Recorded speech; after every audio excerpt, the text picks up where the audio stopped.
बड़ी होकर डॉक्टर बनूंगी, सबकी मदद करूंगी।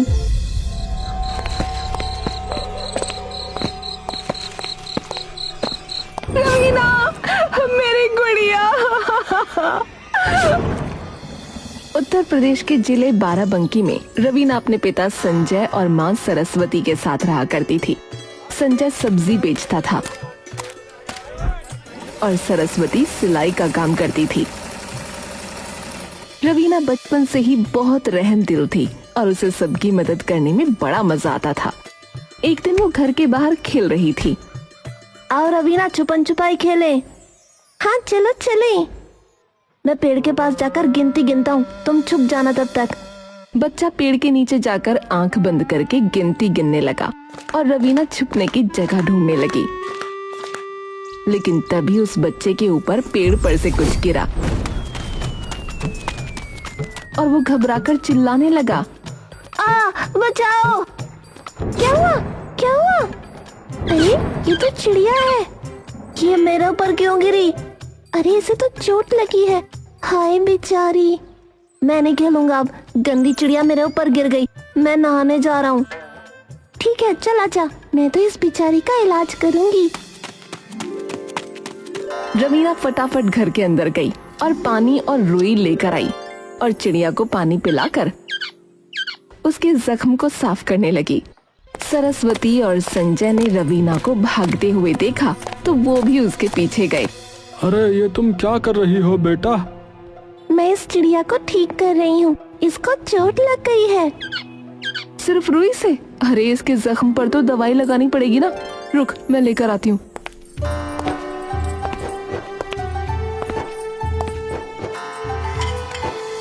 सरस्वती दवाई लेकर आई और फिर उसने रवीना के साथ मिलकर चिड़िया के जख्म पर पट्टी भी बांधी। संजय को ये देखकर बहुत खुशी हुई कि उसकी बेटी इतनी दयालु है। अरे तुम्हें पता है बेटा, तुमने बहुत अच्छा काम किया है। मैं तो बस चिड़िया की मदद कर रही थी, मैं हमेशा सबकी मदद करूंगी। मैं जब बड़ी हो जाऊंगी ना तो डॉक्टर बनूंगी और सबका इलाज करूंगी ताकि कोई भी इस चिड़िया की तरह परेशान ना हो। हाँ बेटा, जरूर, तुम बड़े होकर डॉक्टर जरूर बनना। सबसे पहले मेरा इलाज कराना। हाँ मम्मी। उस रात जब रवीना चिड़िया का इलाज कर रही थी और डॉक्टर बनने का सपना देख रही थी, तभी उसके माँ बाप उसे देखकर गर्व से भर उठे। लेकिन जैसे ही वो मासूम बच्ची खेल खेल में सो गई, माँ बाप की चिंता शुरू हो गई। संजय, हमारी बेटी तो बड़े सपने देख रही है, कह रही है डॉक्टर बनेगी, मगर क्या हम उसके सपनों को पूरा कर पाएंगे? सरस्वती, सपनों का बोझ मत सोच, भगवान बड़ा है, हम गरीब हैं तो क्या, हमारी बेटी की किस्मत बड़ी है, देखना उसका तारा चमकेगा। मुझे डर लगता है कहीं हमारी गरीबी उसके पंख न कतर दे। नहीं, भगवान गवाह है, मेरी बेटी डॉक्टर बनेगी, चाहे मेरी सांसें चली जाएं, पर मैं उसका सपना पूरा करवाऊंगा। हाँ। छोटी सी रवीना धीरे धीरे जवान होती गई। अब वो 18 साल की हो चुकी थी। उसकी आंखों में वही चमक थी डॉक्टर बनने की। इंटरमीडिएट की आखिरी परीक्षा का दिन था। सब बच्चे अपने अपने भविष्य को लेकर सपने बुन रहे थे। परीक्षा खत्म होते ही क्लास में हलचल मच गई। रवीना, एक बात कहूँ? क्या बात है? मैं तुमसे प्यार करता हूँ। क्या तुम मेरी गर्लफ्रेंड बनोगी? ये क्या मजाक है? मैं यहाँ पढ़ने आई हूँ, मोहब्बत करने नहीं। मैंने कसम खाई है कि मैं अपने माँ बाप का नाम रोशन करूंगी। तुम्हें अगर इज्जत करनी है तो मेरे सपनों की करो, बेकार के रिश्तों की नहीं। माफ करना रवीना, तुम सच में अलग हो, मैं तुम्हारा आदर करता हूँ। घर आकर रवीना ने घटना अपने माँ बाप को सुनाई। सब मुझे सिर्फ मेरी शक्ल से देखते हैं, कोई मेरी अकल नहीं देखता। सब कहते हैं मैं खूबसूरत हूँ, लेकिन मैं उनसे कहती हूँ मैं समझदार भी हूँ, बुद्धिमान भी हूँ। कोई देखता क्यों नहीं?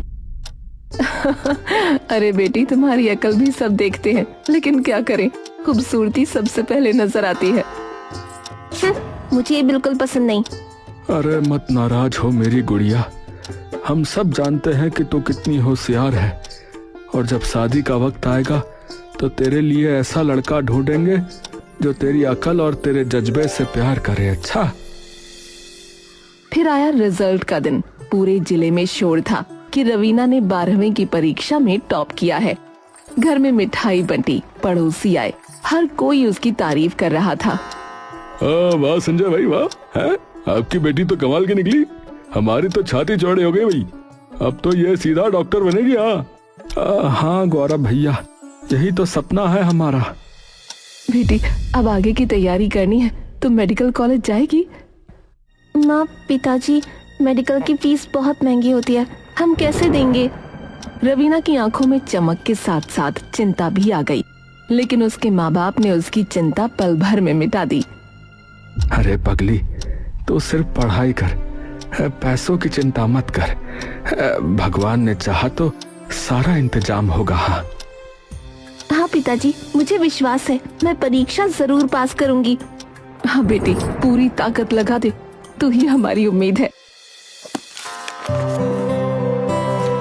कुछ महीनों तक रवीना ने जी जान से मेहनत की। रात रात भर पढ़ाई,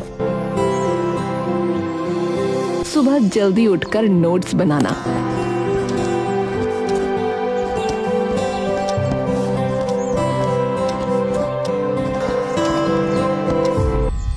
पड़ोसी की प्रिया, उसकी सहेली भी कई बार आकर उसकी मदद करती।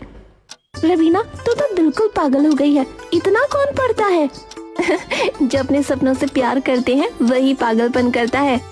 बस यही जुनून चाहिए तो जरूर डॉक्टर बनेगी। आखिरकार नीट का दिन आया। लाखों बच्चों के बीच रवीना भी परीक्षा हॉल में बैठी थी। पसीना, घबराहट, पर आंखों में दृढ़ता। उसने कलम उठाई और हर सवाल पर ऐसे टूट पड़ी जैसे ये उसकी जिंदगी की आखिरी लड़ाई हो। घंटियां बजीं, पेपर खत्म हुआ, बच्चे हॉल से निकले, कोई रो रहा था, कोई खुश था। रवीना का चेहरा चमक रहा था। हाँ, मैंने अपना सपना पूरा करने की तरफ पहला कदम रख ही दिया है।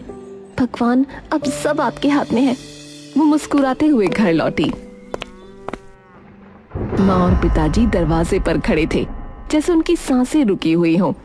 कैसा हुआ बेटा पेपर? माँ, पिताजी, बहुत अच्छा हुआ, मुझे यकीन है मैं पास हो जाऊंगी। शाबाश मेरी बेटी, शाबाश, आज तूने मेरा सिर गर्व से ऊंचा कर दिया। हाँ। उस दिन घर में उत्सव का माहौल था, लेकिन किसी को अंदाजा न था कि आने वाले समय में ये सपना कितनी बड़ी परीक्षा से गुजरेगा। रवीना का एंट्रेंस एग्जाम हो चुका था। सबको विश्वास था कि वो परीक्षा पास करेगी और सरकारी मेडिकल कॉलेज में दाखिला लेगी। लेकिन जहाँ सपने चमकते हैं, वहाँ लोगों की जलन भी जागती है। आसपास के पड़ोसी रोज अजीब अजीब बातें कहने आते। अरे संजय भाई, अरे लड़की को इतना पढ़ा भी लोगे तो करोगे क्या भाई? है? अरे आखिरकार तो चूल्हा चौका ही संभालना है ना। अरे आटा तक तो गूंथना नहीं आता ऐसे। हाँ भैया, इतनी पढ़ाई करके शादी कौन करेगा? दिन रात किताबों में ही डूबी रहती है लड़की। लड़की है, घर गृहस्थी का काम तो सीखना ही चाहिए इसे। बस करो, मेरी बेटी को तुम लोग चूल्हा चौका तक क्यों मानते हो? उसकी अकल और मेहनत भी तो देखो। वो डॉक्टर बनेगी और तुम्हारे पूरे मोहल्ले का नाम रोशन करेगी।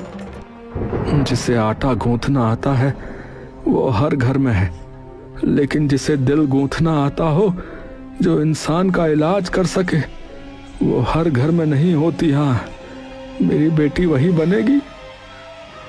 पड़ोसी बुदबुदाते हुए चुप हो जाते, लेकिन रवीना ये सब सुनकर और मजबूत हो जाती।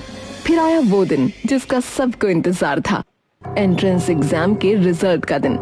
पूरा मोहल्ला उत्सुक था। रवीना और उसके माँ बाप कंप्यूटर स्क्रीन के सामने बैठे थे। हे भगवान, ये पल मेरी जिंदगी का फैसला करेगा।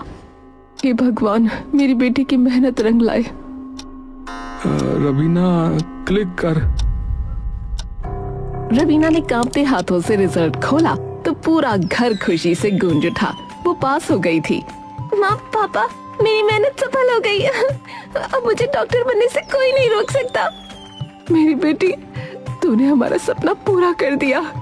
आज मेरी बेटी की मेहनत जीत गई। ये खबर पूरे मोहल्ले में आग की तरह फैल गई। वही पड़ोसी जो ताने मारते थे अब मिठाई लेकर आ रहे थे। अरे बधाई हो संजय भाई। है? अरे सच में आपकी बेटी ने तो कमाल कर दिया भाई। अरे बेटिया, तू तो हमारी शान है। भगवान तुझे और ऊंचाइयां दे। धन्यवाद, पर असली इम्तिहान तो अभी शुरू हुआ है। हॉस्टल जाने की तैयारी शुरू हुई। माँ बाप की आंखों में गर्व था, पर कहीं न कहीं उदासी भी थी। बेटी, तू अब हमसे दूर रहने जा रही है। मैं कैसे रहूंगी तेरे बिना? तुझे हॉस्टल में क्यों रहना है? यहीं रहना हमारे साथ। माँ, पढ़ाई के लिए पढ़ाई वाला माहौल जरूरी है, इसलिए मैं हॉस्टल में रहना चाहती हूँ। और ये दूरी सिर्फ शरीर की होगी, दिल की नहीं। आप बस मुझे आशीर्वाद देते रहना। हॉस्टल में पहुंचकर शुरू के कुछ दिन बहुत कठिन थे। नया माहौल, नया खाना। रवीना बीमार पड़ गई। माँ, थोड़ी तबीयत खराब हो गई है। क्या? बेटी अभी घर आ जा, मैं तुझे ऐसे अकेले नहीं छोड़ सकती। नहीं माँ, आप परेशान मत हो, मैं ठीक हो जाऊंगी। मुझे लड़ना है और यही तो मेरी असली परीक्षा है। सरस्वती, इसे कमजोर मत करो। हमारी बेटी मजबूत है, बीमारियां इसे हरा नहीं सकती। हाँ। रवीना कॉलेज में नए माहौल में ढल रही थी। हॉस्टल में उसकी कुछ लड़कियों से दोस्ती हो गई। वो मजाकिया, हंसमुख और थोड़ी इधर उधर की बातें करने वाली थी। लेकिन रवीना हमेशा अपने सपनों की बातें करती, भविष्य में डॉक्टर बनने और अपने माता पिता का नाम रोशन करने की। अरे रवीना, तुम्हारे पास कोई बॉयफ्रेंड है क्या? नहीं, अभी मैं पढ़ाई में ध्यान देना चाहती हूँ। मैं अपने माँ बाप की पसंद से ही शादी करूंगी। कोई ऐसा काम नहीं करूंगी जिससे उन्हें शर्मिंदा होना पड़े। ओहो, कितनी सीरियस हो। थोड़ा मजा भी कर लिया करो यार। मजा तो है, लेकिन मेरा लक्ष्य बड़ा है। मैं डॉक्टर बनूंगी और अपने सपनों को पूरा करूंगी।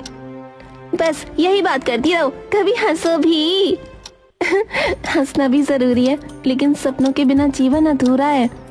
रवीना की सरलता और ईमानदारी के बावजूद उसकी दोस्त उसे मजाक में उड़ाती रहती थी, लेकिन रवीना कभी पीछे नहीं हटती थी। सब कुछ ठीक चल रहा था, लेकिन तभी एक हफ्ते बाद अचानक रवीना गायब हो गई।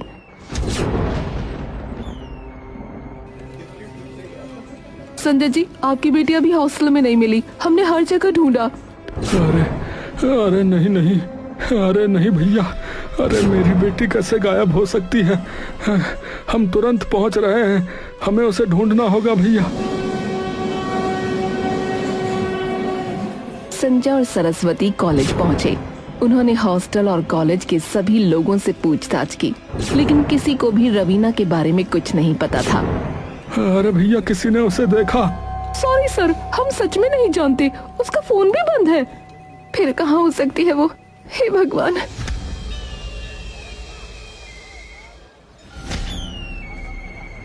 पुलिस ने कॉलेज, हॉस्टल और आसपास के सभी इलाकों की तहकीकात शुरू की। 2 दिन की कोशिशों के बाद पुलिस को एक नाले में रवीना की लाश मिली। उसकी लाश की हालत अत्यंत भयानक थी। चेहरा जल चुका था और शरीर पर कई चोटों के निशान थे।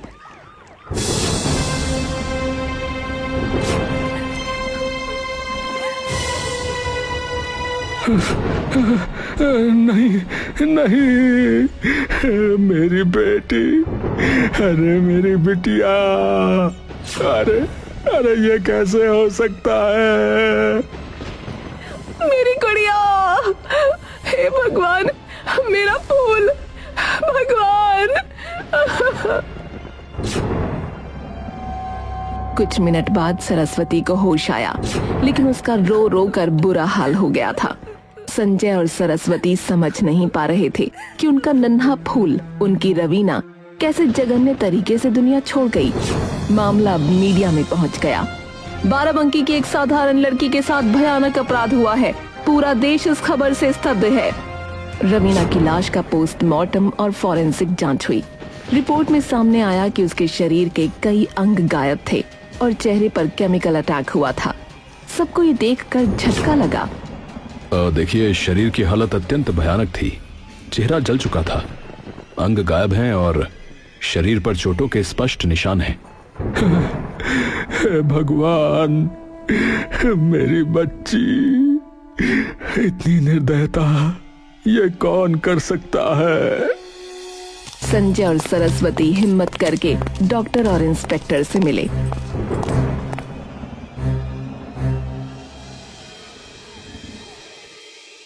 अब वो जानना चाहते थे कि उनकी रवीना के साथ आखिर हुआ क्या था। कृपा करके हमें सब कुछ बताइए, हमारी बेटी के साथ क्या हुआ? हमें सच बताइए, कोई भी बात मत छुपाइएगा। डॉक्टर और पुलिस इंस्पेक्टर ने गंभीर चेहरों के साथ धीरे धीरे बात शुरू की।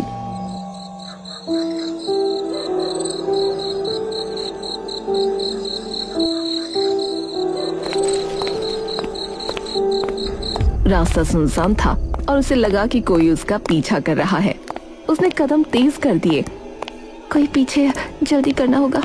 तभी अचानक एक कार उसके सामने आकर रुक गई। रवीना ने सोचा शायद ये आदमी मेरी मदद कर सकता है, कोई मेरा पीछा कर रहा है, प्लीज हेल्प मी। लेकिन आदमी ने रवीना का हाथ पकड़ लिया और उसे खींचकर सुनसान इलाके में ले गया।